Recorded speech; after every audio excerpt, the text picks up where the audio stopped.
Дыйкан ага кол көтөргөндөрдү кечирдиби? Оштогу базарда кулпунай сатам деп сабалган Дыйкан өзүнө кол көтөргөндөргө карата дооматы жок экенин билдирип, тосмо арыз жазып берди. Бирок иш боюнча иликтөө улантылып жатканын облустук милициядан билдиришти. Жалпы 4 кишиге бейбаштык боюнча иш козголгон.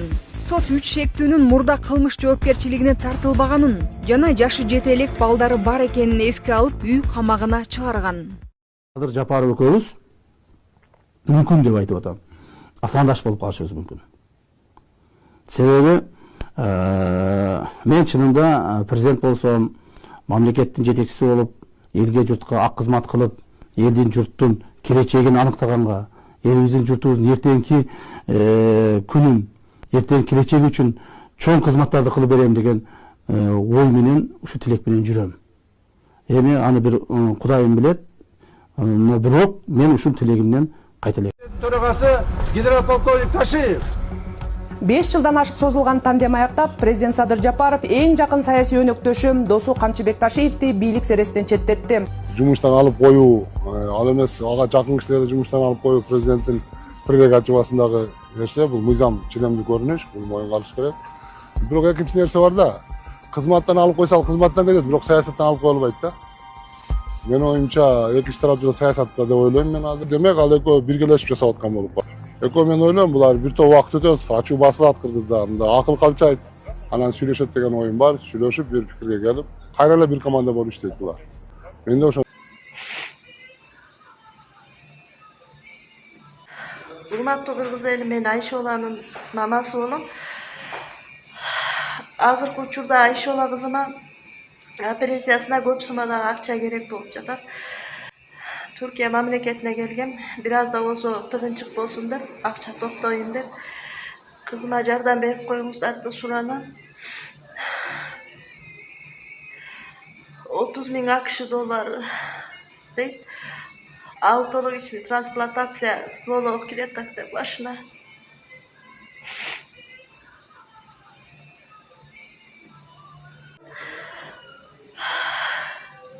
Kızıma jardam beriңиздерди суранам, аз болсо да 100 сом, 200 сом болсо да салып коюңуздар. Болбосо бул видеону бөлүш. Криминалынан, бандиттеринен коркпоймун. Байлыктууларынан коркпоймун, акчасы көбүнөн. Бийликтүүлөрүнөн да коркпоймун туугандар. Мен кыйналсам да ушул оор жолду тандап алдым туугандар. Кыйын жолду тандап алдым. Бирок бул мен тандап алган жол акыйкаттын жолу. Бул достуктун жолу. Men dostum taşlap kete almadım. Buna ошол силерге айтып коеюн туугандар. Ушул Мекенчил партиясы жетектеп барам дегенде, менин жанымдагы кыйындардын көбү качып кетти. Байлардын көбү качып кетти. Силердин айылыңардагы эле байлар, мени 2 жолу депутат кылган балдар дагы качып кетти. Себеби алар айтты, Мекенчил өтпөйт деди. Мекенчил өтпөйт. Bularda akça çok. Birlik bulardı koldamayın. Biz akçalılara varaylı. Savatsız bolsa dağın. Başka bolsa dağın. Akçalılara varaylı. Birlik koldaman partiye varaylı. Tek oşulara ketip kaldı tuğanda. Ben çalgız kaldım oşunda. Dostlarım da ketip kaldı. Hurmatlı tuğanlar. Benim en negizgi maksatım bolğun. Sadırı çıkarıp alam degen ümitim bolğun. Ben sadır üçün de şu memlekete otam. Байлууларга сатылбадым, акчалууларга сатылбадым, бийликтүүлөргө сатылбадым. Кыйналсам да ушул кыйын жолду тандайм, бирок таза жолду тандайм. Садыр досумду чыгарууга багыттуу жолду тандайм деп ушу менен кетип атам. Мекенчил партиясы келгенин башка себеби тууганда, ушул элим деп, жерим деп, мамлекетим деп, акыйкаттуулук деп, элимдин жеримдин байлыгы деп, чындыкты сүйлөймүн деп, түрмөдө менин Садыр деген досум жатат тууганда. Sadır деген досум жатат. Ошол досум чыгарып алышым керек. Ошол үчүн Мекенчил менен келип отурган мен силерге. Урматтуу туугандарым, урматтуу эл журт, Садырдын көргөн зордугу, Садырдын көргөн кордугу, ошо баланын чынчылдыгы, ошо баланын акыйкаттуулугу, кыргыз элим, жерим дегенде, мамлекетим дегенде жанын берүүгө даяр болгондугу, эмне үчүн бизди тыш аткызыш керек? Эмне үчүн биз ошону көрүп, билип туруп унчукпай отурушубуз керек. Ошондуктан Мекенчил партиясы мен жетектеп чыкканымда көптөгөн байлуулар, акчалуулар качып кетишти менден. Качып кетишти. Ачык эле, жок, биз аны менен бара албайбыз. Себеби Мекенчилик партиясын баштап өтпөйсүң. Кой садырыңды бизге кереги жок. Бендан көрө мен мына байлыктуу партия менен барам. Мынандай кылып турган партия менен барам деп ошо кирип кетишти. Жок, биз бийликтүү партия менен барайлы. Бийлик бизге жардам берип, эптеп депутат болсок болду. Садырыңдын да кереги жок, акыйкатыңдын да кереги жок деп кетип калышты бардыгы. Урматтуу туугандарым, канчалык кыйын болсо дагы, канчалык оор болсо дагы, азап тозогу менен болсо дагы, мен ушул азаптуу жолду тандап алдым. Азаптуу, кыйын, достук жолун тандап алдым туугандарым. Досумду чыгарышым керек. Туугандар, президент Садыр Жапаровдун басма сөз катчысы бүгүн бир маек чыгарды. Жапон студент кызы менен. Менин таң калганым, Кыргыз Республикасы бир мамлекеттин президентинин пресс катчысынын кыларга иши жокпу? Кыларга иши жокпу? Алтындай болгон 5 мүнөт убактысын коротуп турага. Айтыңызчы. Эгер ошондой маекти карасаң, подкаст кадимки эле YouTube'да чыгып атат го подкаст. Эгер ошончолук подкаст кыла турган болсо, ошончолук суктана турган болсо, Кыргыз элинин салыгынан түшкөн акчага кызматта отуруп, ошентип подкаст уюштурбай, кызматты бошотуп койсун. Бирок өзүнүн деңгээлин да көргөзүп ал. Деңгээли подкасттын деңгээли болуп атпайбы? Элестеткиле.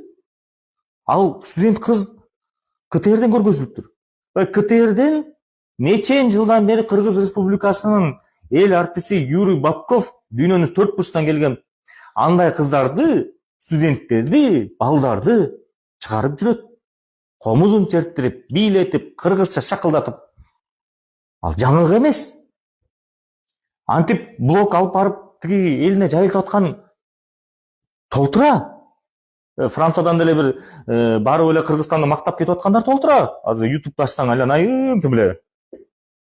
Анан кийин элдин акчасына айлык алып атып, ушинтип бир ал өзүнчө кеп да. Элдин акчасына айлык алып отуруп ушундай бир подкаст уюштурган. Кызматтык бөлмөдө. Мисалы илимдүү, эгер пресс катчы болгондо, илимдүү жакшы. Ойломок, дүйнөнүн 4 бурчунда басса турса кыргыз деп соккон, түш көрсө кыргыз деп жүргөн илимдүү, билимдүү биздин жаш кыздарыбыз, балдарыбыз жүрөт. Мына Антарктидада изилдеп жүрөт кыргыз кызы. Мөңгүнүн эриши дүйнөлүк проблема. Ал бизге Кыргызстанга түздөн түз тиешелүү нерсени. Экономика жолу, саясат жагылы.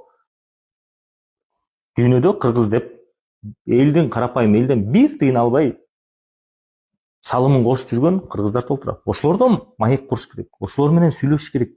Жаман көрүп аткан медиаларыбыз Азаттык, Америка, BBC, Англия окшогондор чыгарат, көрсөтөт. Мисалы өткөндө эле Германияда ошо саясий процесстерге, ошондой Германиянын ошондой парламентине аттангандарды колдоп жүргөн кыргыз кызы. Ошондой эле муниципалдык жергиликтүү кеңештерге шайланып жүргөн кыргыз кызы. Мен чоңдорду айтып атам да, жаш жеткендерди боюнчачы аралашып жүрөт. Ошолордон кеңеш алса болот. Мисалы жаштар боюнча, мисалы мен кызым Францияда мисалы 12 жашта муниципалдык кеңешке депутат болду. Эми уктаңар, кыргыз элим куттуктады, чоң рахмат, айтканыңар келсин, чоң рахмат. Бар таң жүрөктө мындай айткандачы кыргыз элим. Бирок президенттин тегерегиндегилерчи уккусу да келген жок. Андай нерсеничи. Бирок мындай айткандачы, бирок айтып атам ба? Уккусу да келген жок андай. Эмне? Алар деген коркот, момно ошогон креслосунан коркот, эртең келип туруп ошо чет мамлекетте билимдүү акылдуулар тартып алабы. Мен анан кийин аны жок кылам, андан көрө монтип шипалаңдап жүргөнүм жакшы депчи. Жана Вазелин деген уже аттар коюлуп туруп, пакта деп. Эмне деген аттар элестеткиле? Эмне деген аттар? Андайлар толтура. Андайлар. Анан ошондойлор менен мисалы саясий тармакта, экономик тармакта кеңештерин алып, чын эле Кыргызстандын бир алдыңкы 30 жылда өнүктүрө турган болсок, ошого кайсы жерден булар берген кеңешти кошуп кетсек болот. Бул жери пайда экен, кыргыздын менталитетине жарашат. Бул жери пайда эмес, бизге болбойт экен деп турупчу. Болбосочу бизде жанагы 75 бул билгенибиз эле. Ага окшогон 75ке окшогондор толтура. Алардын балдары, неберелери эптеп ошол орундарга келсек, биз креслого илинсе, карт кетирип монтуп жатса деп, чет жерде жүргөн кыргыздын мыктылары ар дайым Кыргызстанга күйүп, бышып турат. Болгон билгенин берип турам дейт. Салымын кошкусу келет. Иштешпей жатпайлыкпы, иштешпей. Аларга бөгөт коюп, мисалы парламенттик шайлоо болсо, парламентке 5 жыл жашаш керек Кыргызстандын ичинде деп аларга момундай кесип. Анан кийин эле ала жана окшогон 75ке окшогондор улам 75тер толтура, 75тер улам байбай кылып коет. Байбай кылып коет. Билбейм эми. Бул жерден ар бир адам өз тагдырын өзү чечет экен да. Кандай саясатты алып кетсе, ошого жараша тагдыр болот экен. Ошол